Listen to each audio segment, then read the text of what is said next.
Good morning dear friends. आज आपण रोख्यांचे हस्तांतरण आणि हस्तांकन याविषयी माहिती घेणार आहोत. Transfer and transmission of securities. भागांचे हस्तांतरण, ट्रान्सफर ऑफ शेअर्स. भारतीय कंपनी कायदा 2013च्या कलम 44 नुसार भाग ही व्यक्तीची चल संपत्ती आहे. कंपनीच्या अंतर्नियमात नमूद करण्यात आलेल्या तरतुदीनुसार त्याचे हस्तांतरण होत असते. तर भाग ही व्यक्तीची चल संपत्ती आहे आणि ती अंतर्नियमानुसार हस्तांतरणीय आहे. त्याचबरोबर पुढे आहे की सार्वजनिक कंपनीचे भाग हस्तांतरणीय असतात. कोणत्या कंपनीचे भाग? सार्वजनिक कंपनीचे भाग हस्तांतरणीय असतात. बघा, यामध्ये खाजगी कंपनीचा उल्लेख नाही आहे, फक्त सार्वजनिक कंपनी म्हटलेला आहे. सार्वजनिक कंपनीचे भाग हस्तांतरणीय असतात. भागधारक या भागांचे मालकी हक्क दुसऱ्यास देऊ शकतो. सार्वजनिक कंपनीचा जो भागधारक असेल तो आपले भाग दुसऱ्यास देऊ शकतो, म्हणजे आपल्या भागांवरील मालकी हक्क दुसऱ्यास प्रदान करू शकतो. भागांचे हस्तांतरण करून भागांचे रोख रकमेत रूपांतर करू शकतो. याचा अर्थ असा आहे की आपल्याजवळील भाग तो दुसऱ्याला विकून राशी प्राप्त करू शकतो. त्यालाच म्हटलेलं आहे की भागांचे मालकी हक्क दुसऱ्याला देणे आणि हस्तांतरण करून भागांवरील रोख राशी प्राप्त करणे. भाग हस्तांतरणामुळे फक्त भागांवरील मालकी हक्क व भाग हस्तांतरित होत नाही, तर त्यावरील इतर हक्क, कायदे, फायदे, अधिकार व देयता देखील हस्तांतरित होत असतात. म्हणजे भाग दुसऱ्या व्यक्तीला हस्तांतरित केले किंवा विकले तर त्यामुळे केवळ मालकी हक्कच त्याला मिळत नाही, तर मालकी हक्काबरोबरच त्याला त्याचे फायदे मिळतात, त्याच्यानंतर अधिकार मिळतात, देयता देखील त्याला मिळत असते. म्हणजे एखादी वस्तू जर आपण घेतली, त्या वस्तूसंबंधी आपली जबाबदारी निर्माण होते. आपल्याला त्या वस्तूचा वापर, आपल्याला ती वस्तू कशी वापरायची आणि त्याबद्दल आपण स्वतः निर्णय घेऊ शकतो. त्याच पद्धतीने एखादे भागसुद्धा हस्तांतरण झाल्यानंतर पुढील व्यक्तीला अशा प्रकारचे फायदे हस्तांतरित होत असतात. कंपनीच्या अंतर्नियमात काही अधिकारांवर बंधने घालणाऱ्या तरतुदी असू शकतात, परंतु कोणत्याही परिस्थितीत हक्क काढून घेता येत नाही. काही तरतुदी दिलेल्या आहेत की भागांचे हस्तांतरण कसे व्हायला पाहिजे. त्यासाठी पहिली प्रक्रिया आहे कलम 58-59 नुसार भागांचे हस्तांतरण करण्यासाठी हस्तांतरण पत्र भरणे आवश्यक आहे. भागांचे हस्तांतरण आहे, हस्तांतरणाचा मुळात अर्थ आहे भागांची खरेदी विक्री करणे. तर ह्या प्रक्रियेसाठी हस्तांतरण पत्र भरले पाहिजे. हा विशिष्ट प्रारूपात असला पाहिजे. त्यावर योग्य किमतीचे मुद्रांक लावले असले पाहिजे. हस्तांतरण करणारा आणि स्वीकारणारा या दोघांच्या सह्या असल्या पाहिजेत. कार्यालयामध्ये हस्तांतरणपत्र भागवाटपत्रासोबत जमा केले पाहिजे. भागधारकाचा मृत्यू झाला असेल तर त्याच्या वारसाने हस्तांतरण कायदेशीर स्वीकारले पाहिजे. हस्तांतरणासाठी हस्तांतरकाने अर्ज केला असेल तर तो अंशतः दत्त असतील तर त्यासंबंधीची सूचना हस्तांतरणाला देणे आवश्यक आहे. त्यानंतर कंपनीच्या अंतर्नियमात संचालकांना अधिकार दिला असल्यास भाग हस्तांतरणाच्या नोंदणीस संचालक नकार देऊ शकतात. म्हणजे भाग हस्तांतरण करायचं की नाही यासंबंधी संचालक आपले मत दर्शवू शकतात. नकार दिला असेल संचालकांनी तर 2 महिन्याच्या आतमध्ये भागांचे हस्तांतरण करणारा आणि स्वीकारणाऱ्या दोघांच्याही माहिती देणे आवश्यक आहे. कंपनीने हस्तांतरणाच्या नोंदणीस नकार दिल्याची सूचना योग्य मुदतीत दिली नाही तर केंद्र सरकारकडे कंपनीविरुद्ध याचिका दाखल करू शकतो. 2 महिन्याच्या मुदतीमध्ये हस्तांतरण स्वीकारणाऱ्याच्या नावाने भाग प्रमाणपत्र त्याला प्रदान करण्यात आले पाहिजे. कंपनीच्या समापनाच्या कार्यविधीला सुरुवात झाल्यानंतर भागांचे हस्तांतरण घडून येणार नाही. भागांचे हस्तांतरण स्वीकारण्याच्या नावाची सदस्यत्वाची तरच हस्तांतरण स्वीकारणाऱ्याच्या नावाची पंजीत नोंद झाल्यानंतरच भाग हस्तांतरणाची कारवाई पूर्ण समजली जात असते. त्याच्यानंतर हस्तांतरणाची कार्यपद्धती 2 पद्धतीने केली जाते. एकतर भागांचे म्हणजे सर्वच भागांचे हस्तांतरण करून किंवा काही भागांचे हस्तांतरण करून. सर्व भागांचे हस्तांतरण करण्याची विधी: पहिला आहे पृष्ठांकन रजिस्ट्रेशन करणे. दुसरा आहे भाग हस्तांतरण पत्र कंपनी कार्यालयात सादर करणे. त्याच्यानंतर हस्तांतरण पत्राची तपासणी करणे, हस्तांतरणाची पावती, हस्तांतरण पत्राची सूचना देणे, हस्तांतरणाची नोंद करणे, त्यानंतर नवीन भाग प्रमाणपत्र तयार करणे, हस्तांतरणाचा ठराव करणे, सदस्य पंजीत नोंद करणे, नवीन भाग प्रमाणपत्र देणे. त्याच्यानंतर आहे की काही भागांचे हस्तांतरण करावयाचे असल्यास भागधारकाजवळील भाग प्रमाणपत्र समाविष्ट असलेल्या भागांपैकी एक काही भागांचे हस्तांतरण करावयाचे असल्यास वेगळ्या कार्यपद्धतीचा वापर करावा लागतो. याला आंशिक हस्तांतरण असे म्हणतात. बघा, काही भागांचे हस्तांतरण करण्यासाठी वेगळ्या कार्यपद्धतीचा अवलंब करावा लागतो, त्याला आंशिक हस्तांतरण असे म्हणतात. आंशिक हस्तांतरणात प्रमुख अडचण म्हणजे हस्तांतरित करावयाचे आणि भागधारकाला स्वतःजवळ ठेवावयाचे भाग एकाच प्रमाणपत्रात समाविष्ट केलेले असते. म्हणजे सर्टिफिकेट एकच दिला जाईल ज्यामध्ये हस्तांतरण करावयाचे आणि भागधारकाला स्वतःजवळ ठेवावयाचे कोणते भाग आहे त्यासंबंधीची माहिती दिली जाईल. भाग खरेदी करणाऱ्या प्रत्येक व्यक्तीला भाग प्रमाणपत्र द्यावयाचे असते, परंतु एकच प्रमाणपत्र सर्वांना देणे शक्य नाही. अशा परिस्थितीत दोन मार्ग असतात. एक म्हणजे मूळ भाग प्रमाणपत्र कंपनीकडे परत पाठवून त्याचे भाग प्रमाणपत्रात विभाजन करून घेणे, याला भागांचे विभक्तीकरण असे म्हणतात. म्हणजेच प्रत्येकाला प्रमाणपत्र देणे म्हणजे परवडत नाही किंवा ते शक्य नाही. यासाठी म्हणून काय केले जाते की जुने जे प्रमाणपत्र असतात ते कंपनीकडे पाठवून दिलं जात असते आणि त्याच्यानंतर ते भाग प्रमाणपत्र विभाजित करून ठेवलं जात असते. या पद्धतीला त्यांनी म्हटलेलं आहे भागांचे विभक्तीकरण. त्यानंतर पूर्वीच्याच पद्धतीने हस्तांतरणाचा कार्यविधी करता येईल, परंतु या पद्धतीत हस्तांतरण करणाऱ्याला भागांची रक्कम त्वरित मिळू शकणार नाही आणि भागांची हस्तांतरण येताच नष्ट होऊ शकते. दुसरी पद्धत आहे भागधारकाने मूळ प्रमाणपत्र कंपनीकडे जमा करून ठेवणे, भाग विकले असतील तेवढ्यांचे हस्तांतरण करून घेणे, शिल्लक राहिलेल्या भागांसाठी कंपनीकडून सुरुवातीला शिल्लक तिकीट घेणे आणि नंतर उरलेल्या भागांसाठी नवीन भाग प्रमाणपत्र मिळविणे. बघा, दुसरी पद्धत त्यांनी सांगितलेली आहे. पहिली पद्धत लक्षात आली तुमच्या? पहिली पद्धत आहे विभक्तीकरणाची. विभक्तीकरणामध्ये कंपनीकडे भाग पाठवले जातील, प्रमाणपत्र पाठवले जातील, त्यांचे विभाजीकरण कंपनी करेल आणि त्याला म्हणायचं विभक्तीकरण. त्याच्यानंतर दुसरी पद्धत त्यांनी शिल्लक तिकिटीचं दिलेलं आहे की जे भाग आहेत कंपनीकडे पाठविणे, जे उरलेले भाग आहेत त्यासंबंधी शिल्लक तिकीट सादर करणे आणि जे भाग कंपनीकडे राहिलेले आहे त्याबद्दल त्याने प्रमाणीकरण प्रस्तुत करणे. त्याच्यानंतर आहे भागांचे हस्तांतरण करण्याच्या कार्यविधीचे दोन भाग आहेत. एक तर हस्तांतरणाच्या प्रमाणीकरणाचा कार्यविधी, हस्तांतरणाच्या नोंदणीचा कार्यविधी. प्रमापनाचा कार्यविधी, त्याच्यामध्ये हस्तांतरण पत्र आहे. जेव्हा भागधारकाला भाग प्रमाणपत्रे नमूद केलेल्या भागांपैकी काही भाग विकायचे असतात, काही भाग स्वतःजवळ ठेवायचे असतात, तेव्हा भागधारक कंपनीच्या अंतर्नियमात दिलेल्या नमुन्यात हस्तांतरण पत्र हस्तांतरकाने स्वाक्षरी करून आवश्यक ती माहिती भरून संबंधित प्रमाणपत्रासह योग्य अधिकाऱ्याकडून तारीख घालून कंपनीच्या कार्यालयात सादर करणे. हस्तांतरण पत्र हा आहे की ज्यावेळी भागांची विक्री करावयाची असते किंवा भागांचे हस्तांतरण करायचे असते, जेवढ्या भागांसाठी हस्तांतरण करायचं असेल तेवढ्या भागांची इथे माहिती टाकली जाते आणि ते विशिष्ट अधिकाऱ्यांपुढे सादर केली जात असते. दुसरा आहे प्राथमिक तपासणी. भाग प्रमाणपत्र कंपनीच्या कार्यालयात सादर केल्यानंतर कंपनीच्या सचिवाला त्याची प्राथमिक तपासणी करावी लागते. कोणाला? कंपनीच्या सचिवाला हस्तांतरण पत्राची प्राथमिक तपासणी करावी लागते. त्यात हस्तांतरण पत्र नियमित स्वरूपात योग्य आहे की नाही, हस्तांतरण करणाऱ्याच्या भागांचे क्रमांक, प्रकार, सदस्यपंजीनुसार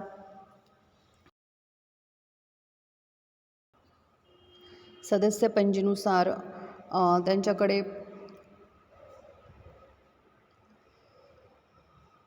भाग प्रमाणपत्रासह योग्य तारीख घालून दिली जात असते. त्याच्यानंतर हस्तांतरण करणाऱ्यावर हस्तांतरण स्वीकारणाऱ्या व्यक्तीचे पूर्ण नाव, पत्ता, व्यवसाय इत्यादी बरोबर आहे किंवा नाही यांचा समावेश असतो.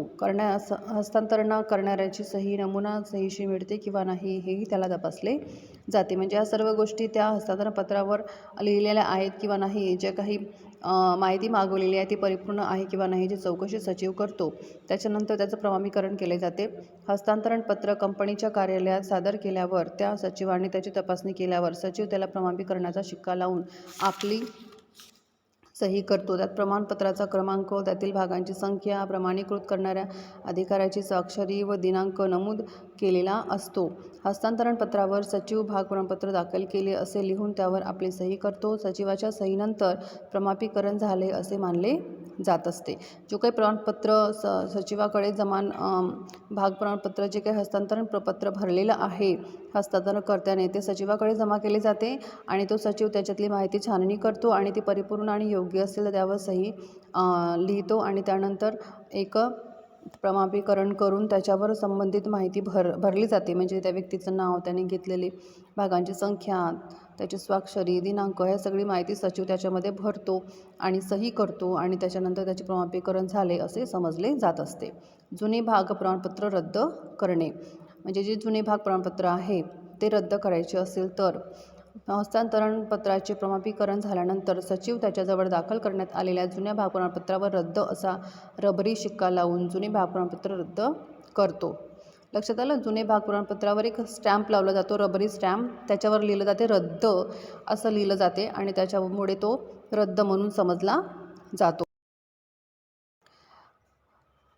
त्याच्यानंतर रद्द केलेल्या भाग प्रमाणपत्राच्या मागच्या बाजूला प्रमाणीकरणाची तारीख, भाग प्रमाणपत्र दाखल करणाऱ्याचे नाव, ज्याला भाग हस्तांतरित करावयाचे आहे त्याचे नाव, पत्ता, हस्तांतरित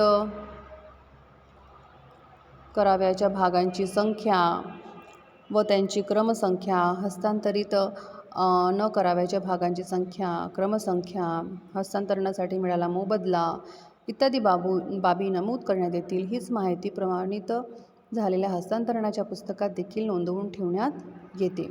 त्यानंतर आहे शिलकीचे तिकीट देणे. एकूण भागापैकी काही भागांचे हस्तांतरण होत असल्यास जे भाग हस्तांतरित करावयाचे नसतात, म्हणजेच हस्तांतरण करणारा पुढेही ज्या भागांचा मालक असतो त्याकरिता कंपनी एका शिलकीचे तिकीट तयार करते.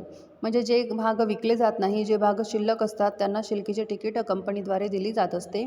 नंतर प्रमाणित केलेले हस्तांतरण पत्र आणि शिलकीचे तिकीट हस्तांतरण करणाऱ्या व्यक्तीला दिले जाते. हे तिकीट उरलेल्या भागांची पावती असून त्यांचे हस्तांतरण करता येत नाही. प्रमाणित झालेले हस्तांतरण पत्र हे भागांचे हस्तांतरण स्वीकारणाऱ्या व्यक्तीला दिले जाते. हस्तांतरणाची सूचना देणे. हस्तांतरणाने प्रमाणीकरण झाल्यावरच कंपनीचा सचिव भागांचे हस्तांतरण करणारा आणि भागांचे हस्तांतरण स्वीकारणारा अशा दोन्ही पक्षांना रीतसर सूचना देतो. त्याची नोंदणी करताना हस्तांतरणाची सूचना देण्याची गरज होत नाही. दुसरा प्रकार आहे प्रमाणित हस्तांतरणाच्या नोंदणीचा कार्यविधी. यामध्ये हस्तांतरणाचे प्रमाणित जे काही पद्धती दिलेल्या आहेत, घटक आहेत, त्यासंबंधीची नोंदणी कशा पद्धतीने केली जाईल, हस्तांतरण पत्र कंपनीच्या कार्यालयात जमा करणे, हस्तांतरण पत्राची तपासणी करणे, त्याच्यामध्ये हस्तांतरण करणारा आणि स्वीकारणाऱ्या दोघांचे नाव, पत्ता, व्यवसाय, मुद्रांक, साक्षीदार, सह्या, योग्य तारीख, वसूल झालेली हप्ता राशी, भागीदाराच्या नावाचे हस्तांतरण नाही इत्यादी बाबींची तपासणी केली जाईल. त्याच्यानंतर हस्तांतरणाची पावती. जे हस्तांतरण झालेलं आहे त्यासंबंधीची पावती सचिव तयार करेल आणि त्यासंबंधीची पावती तो संबंधित व्यक्तीला देईल. त्यात हस्तांतरण स्वीकारणाऱ्याचे नाव, भागांची संख्या, प्रकार, अनुक्रमांक, निक्षेपित करणाऱ्याचे नाव इत्यादी दिलेले असेल. त्याच्यानंतर आहे नवीन भाग प्रमाणपत्र तयार करणे. म्हणजे जेव्हा हस्तांतरण पत्राची पावती दिली जाते तेव्हा नवीन भागांची उत्पत्ती होते. या भाग प्रमाणपत्रात ज्यांचे भागांचे हस्तांतरण करण्यात आले आहे त्यांचे नाव लिहावे लागते. त्याच्यानंतर नोंदणीचा शिक्का. नोंदणीचा शिक्का मारला जाईल. हस्तांतरणाचा ठराव पास केला जाईल. ठरावाची अंमलबजावणी केली जाईल. त्याच्यानंतर आहे ब्लँक ट्रान्सफर किंवा याला म्हणायचं निरंक कोरे हस्तांतरण. भागांचे हस्तांतरण करण्याचा कार्यविधी वर विस्ताराने केलेला आहे. भागांचे हस्तांतरण करताना पत्रात ज्याला भाग हस्तांतरित करावयाचे आहे त्याचे नाव इतर तपशील न भरता फक्त स्वाक्षरी केली असेल तर अशा हस्तांकनाला निरंक किंवा कोरे हस्तांतरण असे म्हणतात. म्हणजे जो काही हस्तांतरणाचा फॉर्मॅट आहे किंवा फॉर्म आहे त्याच्यावर फक्त हस्तांतरण स्वीकारत्याचे नाव आणि सही असेल, बाकी काहीही नसेल. म्हणजे भागांची राशी किंवा दिनांक किंवा त्यांनी खरेदी केलेले भाग असं कुठल्याही प्रकारची जर माहिती दिलेली नसेल त्याला म्हणायचं निरंक किंवा कोरे हस्तांतरण.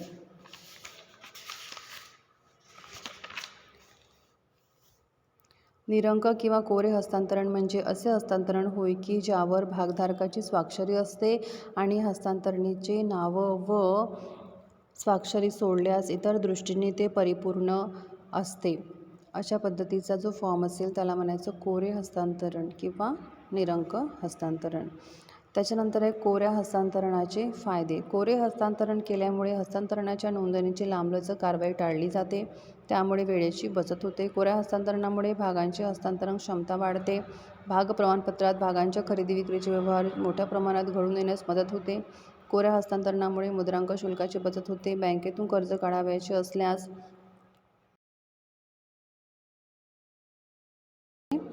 ठरते. त्याच्यानंतर आहे त्याचे काही दोष पण दिलेले आहेत. कोरे हस्तांतरण असलेले हस्तांतरण पत्र परक्राम्य विलेख नाही, त्यामुळे कोरे हस्तांतरण पत्र स्वीकारणाऱ्या व्यक्तीला देणाऱ्या व्यक्तीच्या मालकी हक्कापेक्षा चांगला मालकी हक्क मिळू शकत नाही. कोऱ्या हस्तांतरणासाठी करारनामा पत्रक उपयोगी ठरत नाही. कोऱ्या हस्तांतरणाच्या प्रक्रियेत लाभांश वसूल करण्याच्या बाबतीत अडचणी निर्माण होतात. कोणतीही व्यक्ती कोऱ्या हस्तांतरण पत्रामध्ये आपले नाव भरून त्याचा गैरवापर करू शकते. कोऱ्या हस्तांतरणामुळे भागबाजारामध्ये भागांच्या परिकल्पनेला प्रोत्साहन मिळत असते. त्याच्यानंतर आहे भागांचे हस्तांकन. भागांचे हस्तांतरण आणि हस्तांकन ह्या दोन संकल्पना समजणे आवश्यक आहे. हस्तांतरण म्हणजे भागांची खरेदी आणि विक्री करणे, तर हस्तांकन म्हणजे आपले भाग आपल्या वारसाला किंवा प्रतिनिधीला प्रवाहित करणे. प्रचलित कायद्याच्या अंमलबजावणीमुळे जेव्हा भागांची मालकी एका व्यक्तीकडून दुसऱ्या व्यक्तीकडे जाते तेव्हा त्याला भागांचे हस्तांकन असे म्हणतात. म्हणजे एका व्यक्तीकडून दुसऱ्या व्यक्तीकडे भागांवरचा मालकी हक्क प्रस्थापित होतो तेव्हा त्याला भागांचे हस्तांकन असे म्हणतात. मूळ भागधारकाचा मृत्यू, वेडेपण, दिवाळखोर इत्यादीमुळे त्याच्या भागावरील मालकी हक्क त्याच्या वारसाकडे किंवा प्रतिनिधीकडे जातो. त्यावेळी भागांचे हस्तांकन किंवा संक्रमण झाले असे म्हटले जात असते. म्हणजेच एखादं घर असेल आणि ही प्रॉपर्टी जर त्याच्या प्रॉपर्टीमध्ये जर तो व्यक्ती नसेल, हयात नसेल, तर त्याचा वारसदाराला त्याची प्रॉपर्टी दिली जाते. त्याचप्रमाणे हे जे भाग असतात की हे भाग संबंधित व्यक्ती जर वेडा झाला असेल, दिवाळखोर झाला असेल किंवा मृत्यू पावला असेल तर त्याच्या वारसदाराला ते भाग संक्रमित होत असतात. त्याला म्हणायचं भागांचे हस्तांकन. भागधारक मरण पावल्यास त्याच्या वारसदाराला तसेच वेडा घोषित केल्यास, न्यायालयाने नियुक्त केलेल्या त्याच्या रक्षकाला किंवा दिवाळखोर घोषित केल्यास भागांचे मालकी हक्क न्यायालयीन प्रापकाला प्राप्त होत असतात. म्हणजे ते भाग कोणाला मिळतात? जर तो व्यक्ती भागधारक मरण पावला असेल तर तो व्यक्ती वेडा घोषित केला असेल न्यायालयाने त्याच्या रक्षकाला मिळत असेल, आणि जर तो व्यक्ती दिवाळखोर घोषित केला असेल तर त्याच्या मालकी हक्काचा न्यायालयीन प्रापकाला ते भाग संक्रमित केले जातात. भागांच्या हस्तांकनाच्या परिस्थितीत भागांची मालकी हक्क मिळविण्यासाठी भागधारकाच्या कायदेशीर वारसास किंवा प्रतिनिधीस कंपनीकडे तसा अर्ज करणे आवश्यक असते. ह्यासंबंधीचे काही नियमसुद्धा दिलेले आहेत. ते नियमही तुम्हाला मी पाठवते ग्रुपवर, ते वाचून घ्याल. त्याची कार्यपद्धती आहे ती पण समजून घ्याल. थोडक्यात आपण नियम बघू की कंपनी कायद्याच्या तालुका एफमधील, बघा कंपनी कायद्याच्या कोणत्या तालिकामधील एफमधील अनुसूची आयचे 25 ते 28 हे नियम पाळले जातात. त्यामध्ये मूळ भागधारक मरण पावल्यास त्याचा वारसदार भागांचा अधिकारी असतो. भागधारकाचा मृत्यू झाला असेल, दिवाळी निघाली असल्यास स्वामित्व सिद्ध करण्यासाठी कंपनीच्या मंडळासमोर पुरावे सादर करणे, आपले नाव सदस्य म्हणून नोंदणी करून घेऊ शकते. तिला भागांचे हस्तांतरण करता येते. कायदेशीर वारसाला कंपनीचे सदस्य होण्यासाठी कंपनीची लेखी सूचना पाठवावी लागते. जर त्याला भागांचे हस्तांतरण करायचे असेल तर हस्तांतरण पत्र भरून त्यांच्यावर सही करणे आवश्यक असते. भागांवरील मालकी हक्क मिळणाऱ्या व्यक्तीला लाभांश आणि इतर लाभाबाबत मूळ भागधारका इतकेच अधिकार मिळतील. मालकी हक्क मिळणाऱ्या व्यक्तीला आपले नाव सदस्य पंजीत नोंदविणे आवश्यक असते. तेव्हाच त्याला कंपनीच्या सभांना उपस्थित राहण्याचा, भाग घेण्याचा अधिकार असतो. हस्तांकनाच्या परिस्थितीत भागांवर मालकी हक्क मिळविणाऱ्या व्यक्तीने भागांची नोंदणी करून घेणे, भागांचे हस्तांतरण करून देणे आणि आवश्यक असते याबद्दलची सूचना कंपनीतर्फे दिली जाते. ही सूचना मिळाल्यावर 90 दिवसाच्या आत त्या व्यक्तीने आपला विचार कळविणे आवश्यक आहे. या मुदतीत आत उत्तर न आल्यास त्या भागांवरील लाभांश, बोनस इत्यादींचे शोधन थांबविण्याचा अधिकार कंपनीला असतो. तर अशा पद्धतीने त्याची हस्तांतरणासंबंधीची काही नियम यामध्ये सांगितलेले आहेत. हस्तांकनाची कार्यविधी आहे की पहिल्यांदा हस्तांतरणासाठी विनंती अर्ज पाठवून भरल्या जात असते. त्याच्यानंतर अशा मध्ये हस्तांतरित करायचे असतील हस्तांतरण पत्र भरून त्यावर सही केली जात असते आणि ही विधी नियमानुसार केली जात असते. त्याच्यानंतर याची संबंधित माहिती केंद्र सरकारकडे, जर हस्तांतरणास नकार असेल तर त्या 2 महिन्याच्या आत केंद्र सरकारकडे पाठवली जात असते. याच्यामध्ये फरक दिलेला आहे की भागांचे हस्तांतरण आणि हस्तांकन म्हणजे काय. भागांचे हस्तांतरण बघा, भागांचे हस्तांतरण भागधारकाच्या इच्छेने व संमतीने होत असते. म्हणजे इथे भागधारक जिवंत असतो तर इथे भागधारक हा सक्षम नसेल, जिवंत नसेल किंवा तो वेडा असेल, म्हणून भागांच्या हस्तांकनात भागधारकाच्या इच्छेच्या व संमतीचा प्रश्न उद्भवत नाही. भागांचे हस्तांतरण केव्हाही घडून येते. भागांचे हस्तांतरण काही विशिष्ट परिस्थितीमध्येच घडून येत असते. भागांचे हस्तांतरण कायद्याच्या अंमलबजावणीनुसार होत नाही. इथे अंमलबजावणीनुसारच होत असते. भागांचे हस्तांतरण दोन्ही पक्षांनी हस्तांतरण पत्र भरून देणे आवश्यक आहे. इथे दोन्ही पक्षाकडून प्रपत्र भरण्याची गरज नाही. भागांच्या हस्तांतरणासाठी मुद्रांक कर भरावा लागतो. इथे भरावा लागत नाही. काही विशिष्ट कारणासाठी संचालक मंडळ भागांचे हस्तांतरण नाकारू शकते. इथे संचालन नाकारता येत नाही. तर इथे कोऱ्या हस्तांतरणाची सवलत नियंत्रित स्वरूपात आहे. इथे हस्तांकनात अशी सवलत दिलेली नाही. यासंबंधीचे फोटो मी तुम्हाला ग्रुपवर पाठवू